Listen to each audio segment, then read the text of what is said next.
प्रक्रिया पार पडत आहे. साधारण किती जणांसाठी भरती होत आहे, किती दिवस प्रक्रिया चालणार आहे? महाराष्ट्र पूर्ण राज्यभरात पोलीस भरती 11 फरवरी आजपासून सुरू झाली आहे. जालन्यामध्ये 156 जागांसाठी ही भरती आम्ही घेत आहोत. जवळपास 9,600 कॅन्डिडेट त्याच्यामध्ये अप्लाय झालेले आहे आणि ही प्रक्रिया आजपासून सुरू झालेली आहे.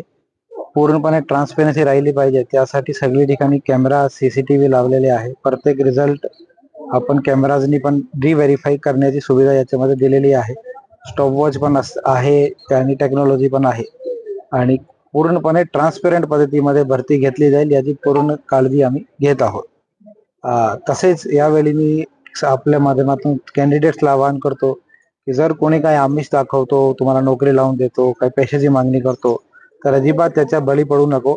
अजिबात कुठला स्कोप नाही आहे. तो तुमचीच फसवणूक करण्यासाठी असा काही करत असेल तर कोणी अशी आमिष दाखवतो लगेच जवळच्या पोलीस स्टेशन किंवा पण कंट्रोल रूमला माहिती द्यावी.